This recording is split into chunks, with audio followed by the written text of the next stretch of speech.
It's my real pleasure now to introduce Mette Sörensen from Danish Cancer Institute. And Mette has been given us the pleasure to hear about her research before, at a few times actually. Mette has gained, I would like to say, almost worldwide recognition on her studies, epidemiological studies, that has in a way followed in the footsteps of Wolfgang Babisch, and who discovered these the cardiovascular connections between cardiovascular problems and noise. And Mette has found even further connections with other impairments, like stroke or even diabetes too. And it doesn't end there. She's going to tell us about two more fields where she has got a lot of things to present. So Mette, there you go. Thank you. And yes, it is true that most of my research has been on elderly, but we also have done some studies on children. And today I will present the study entitled Exposure to Traffic Noise and Risk for Behavioral Problems in 7-year-old Children, which was made by one of my PhD students some years ago. It was published 1 year ago in the in a European Environmental Health Perspective. So first, a little bit of background. There has been some studies suggesting that traffic noise may affect the child, may increase the risk for child behavioral problems. I've listed some of the. No, this is not very strong. It's here. There's been a few studies. And most studies has focused on exposure to traffic noise at schools, but the question we want to answer is that maybe traffic noise at home is a more relevant source, because we know that that the children spend most time at home, and also of course they sleep at home, and that may be important also. So only one study had looked on traffic noise at home. That was a study by Tiesler in 2013. And in that study they had almost 900 children. They were 10 years of age. And they had information from this strength and difficulty questionnaire. I will come back to that later. And also estimated exposure to road traffic noise at these children's home. And what they found was, listed here, the odds ratio here, 1.28 per interquartile range increase in this traffic noise at home when they looked on this hyperactivity and attention scale. I'll also come back to that later. Just to say that there's this one study who actually suggests that the traffic noise at home may affect child behavioral problems. Also, we were not able to find any study who looked on pregnancy exposure, and we just heard from Jenny that pregnancy exposure may also be a relevant exposure window to look at. So how can traffic noise affect the risk for having these behavioral problems in children? So we'll start with what we could call the usual suspect. We know that traffic noise stresses us. This was what Jenny already went through. And also we know that if you're exposed to traffic noise when you sleep, this can have an impact on your sleep quality, on the sleep quantity.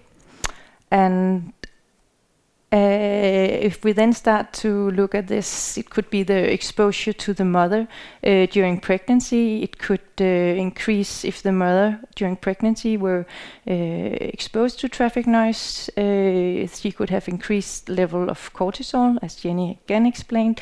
And we know that cortisol can pass through the fetus. So again, this could affect the neurodevelopment also if she slept, had a reduced sleep quality during the pregnancy. This could also affect the neurodevelopment of the child. Then, of course, as when the child is born, you could also imagine that this child could be exposed to traffic noise, which could both during the day lead to stress and during the night affect the child's sleep, which could lead to annoyance, arousal, frustration, which could increase the risk for this child having behavioral problems. So therefore, the aim in the study we did was to investigate the association between this residential road traffic and in this study we also wanted to look at railway noise exposure and behavioral problems in 7-year-old children. And here we of course want to look at 2 different exposure windows, the pregnancy exposure and also the exposure during childhood. To investigate this, we used a birth cohort we have in Denmark called the Danish National Birth Cohort. It enrolled mothers and child pairs in 96 to 2002, and a little more than 100 mother-child pairs was included in this study, and the mother were included when she was pregnant around 12 weeks, where she received an interview, a telephone interview, and also later in the 13th pregnancy week, and there were, she answered a number of questions on smoking, alcohol, mental health, and a number of other questions. I think this interview took 45 minutes, so it was a really long interview. These children have then been followed up later, and the one that we use in this study is the 7-year follow-up questionnaire, which were mailed to the parents. So the parents were the one reporting this questionnaire, and one of the questions were the strengths and difficulty questionnaire, which I will come back to, which we use to define our endpoint, these behavioral problems in our study. A little more than 60,000 of the 100,000 mothers participated. So for these nearly 60,000 mother-child pairs, we now of course want to estimate what is the exposure to traffic noise at their addresses. And as I said, we want to estimate both road traffic noise and railway noise to have 2 rather independent sources of noise. So we went to the Danish Central Population Registry to get the full address history for all these mothers from the date at the conception until the date of this 7-year interview.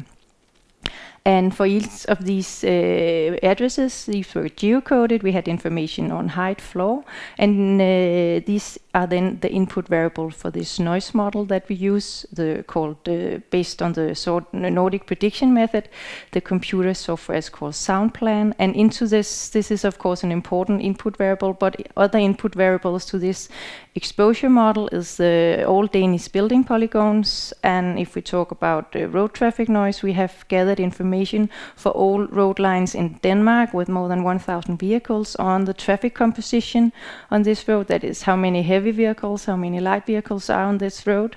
Also yearly average daily traffic information and traffic speed. And you can see here how that, this one doesn't actually work that well, but you can see here how that looks in SoundPlan. In blue you can see all this is the city in Denmark, and in blue you can see all the building polygons, and in red you can see all the road lines, and all these road lines have this information in the computer software.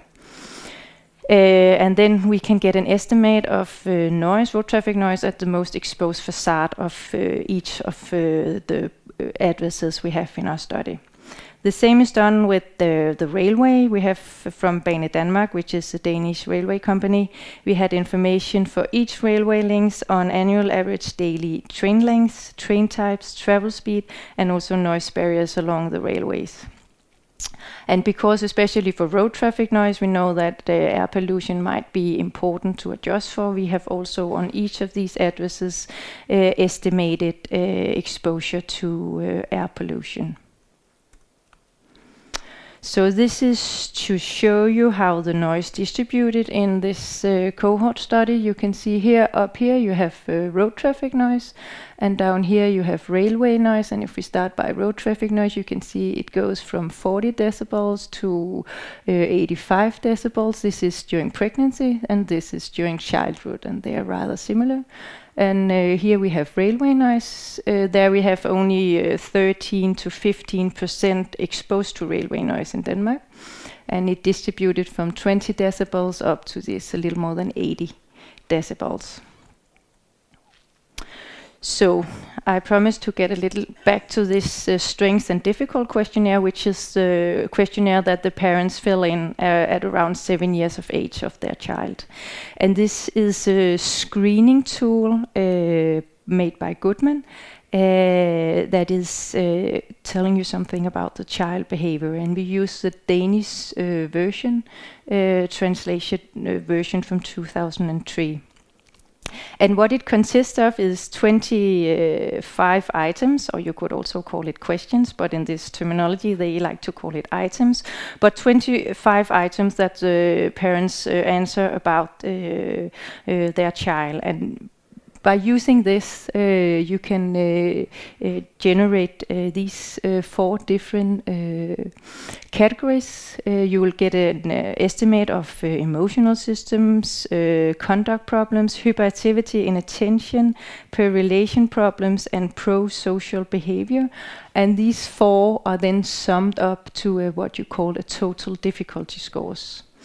And based on these scores, we, for each child, define whether the child is in the category of normal, borderline, or abnormal behavior.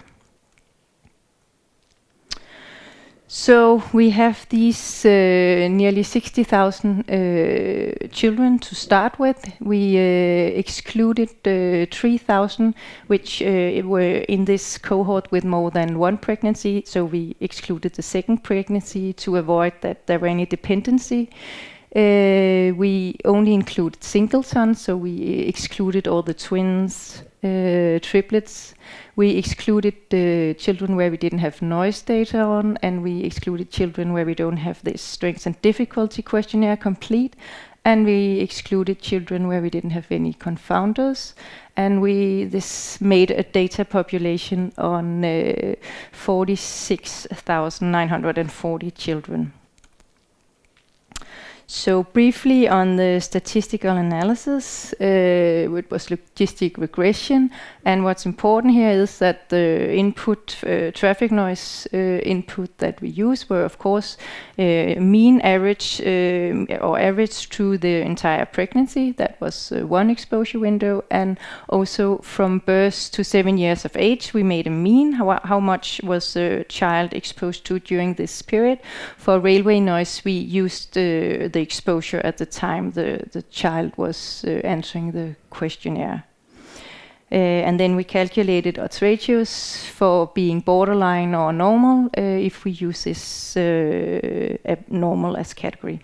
And we adjusted for a number of different potential confounders, such as the sex, age, gestational age, birth weight, maternal age, at delivery, parity, smoking, alcohol consumption, educational level, disposable income, and self-reported mental health problems. And this is the characteristic of our population. Here you have the total cohort on these nearly 47,000 children, and here you have the borderline children, and here you have the abnormal children. And what you can see is, this is percentage, you can see that the abnormal tend to be more boys. They tend to be more the firstborn child. Their mother smoked more during pregnancy. Also, the mother were more likely to have had mental problems during pregnancy. Also, the mother had a lower education compared to the total cohort, and also a lower income. So, to the results. This is first the results for the pregnancy exposure, that is exposure to road traffic noise and to railway noise during pregnancy. And we start with this total difficulty score, which is an overall estimation of the behavioral problems in the child. So you can see here the crude estimates and here the adjusted estimate, and this is for road traffic noise, and the results are per 10 dB increase. And what you can see here is that we found absolutely no associations for pregnancy exposure, and that was the same for both road traffic noise and also for railway noise. So no association with pregnancy exposure. Also, we looked on these 4 different subscales, also with pregnancy and exposure, these emotional system, conduct problems, hyperactivity, relationship problems, and we didn't see any tendencies, any associations for pregnancy exposure either. But then we of course also looked on this childhood exposure, that is the exposure from birth to 7 years of age. Again, here we have road traffic noise, down here we have railway noise, and normal, borderline, abnormal. And what you can see here is that if we look at these adjusted models, you can see that actually we found a statistically significant increase in this total difficulty scores, such that every time road traffic noise went up by 10 decibel, the risk for having being abnormal on this scale was 7% increased. And interesting, when we looked on railway noise here, for railway noise we summed these two because we didn't have that many exposed. We only had around 6,000 children that were exposed.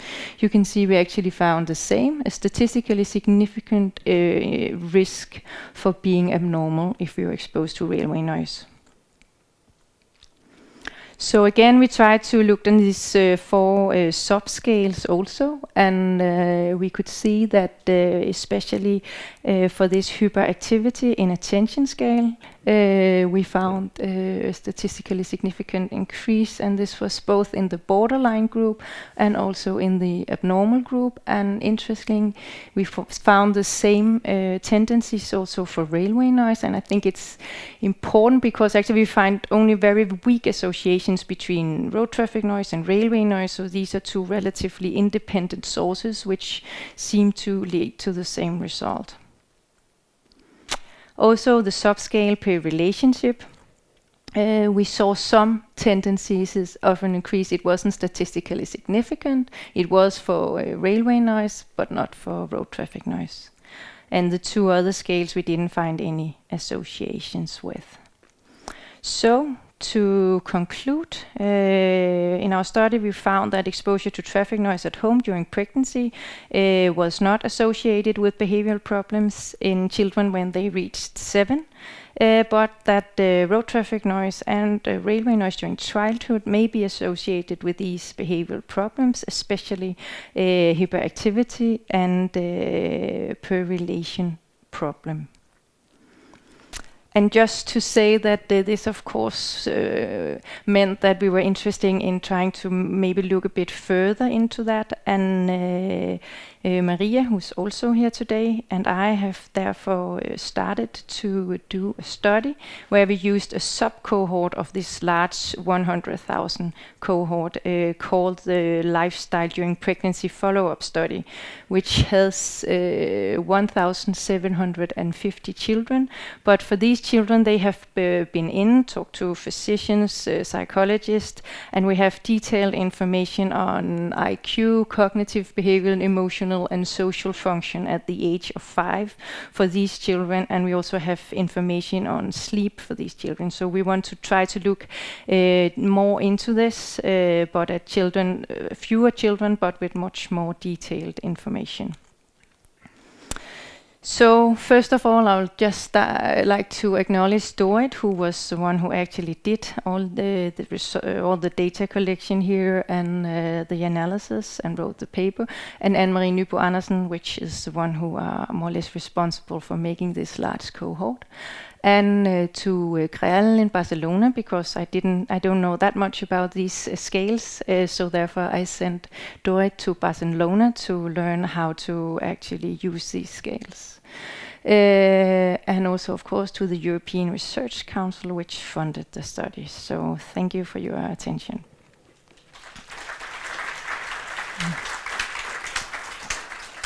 Thank you so much, Mette. It's really interesting to hear that you can actually put numbers on these suspicions that we have that children have difficulties due to traffic noise where they live. It's really nice you have numbers now, and it is proved, isn't it?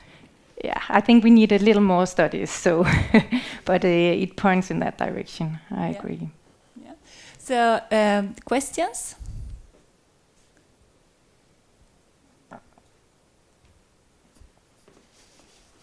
Now Frans is the one who's going to run around.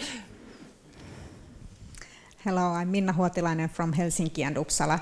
Thank you for this really interesting talk. Do you have data on the attenuation factors of the houses? Because at least in Finland we have these house regulations, and you should know how much of the traffic noise is actually there inside where the child is sleeping. We don't have this information. Actually, I recently went to the Danish building registry to see if we could get any information, and I talked to a number of acousticians about it. But they say that we need to have specific information on which windows. That is what is relevant. Everything else doesn't really matter. It's a window, and it's a specific type of window, and we don't have this information. So you can change your windows, but if it's not a sound insulation window, it doesn't really help that much. So they say that based on registry data, it's almost impossible. And even if you ask people, I would say more or less impossible, because people don't know the exact type of their windows. So. And another question, did you ask them about if they are bothered by the noise? We don't have this information, but that's we want to do more in this smaller group. We don't have information on whether they are but we know whether they are disturbed by sleep, and I think maybe that could be some kind at least of indicator of whether they are annoyed by this traffic or not.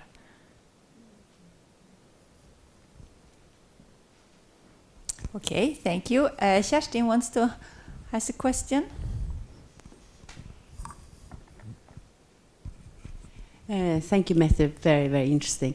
I was just thinking in the follow-up study, maybe then you could ask which bedroom the child is sleeping in, if that has a window facing the street or the railway. Yeah, but the problem is it's a follow-up study when they were 5 years old, so it's already conducted. So so we get the information, but otherwise I agree. We are doing a cohort on elderly now where we ask this question, because I agree that this is really important information in doing these studies. Actually, I think that is a very relevant question, because in Sweden nowadays, you know that the authorities want to allow more traffic noise, and due to the fact that we know that it's good to have a quiet side in your apartment. If you have that, then it's possible. Okay, Anita has studied that, but it is interesting to see what do the family do. Do the parents take the quiet side and have this bedroom there, and where do they put the kids? I'm not sure that the kids get the quiet side, actually. That would be interesting to know. More questions on this? I have, of course, a meteorological question. I was happy that you are going to do this more in-depth study afterwards. There was a relationship with being the first child and having impairments. And I'm thinking about the mother reporting this. She might not have such a good reference when she's filling this in.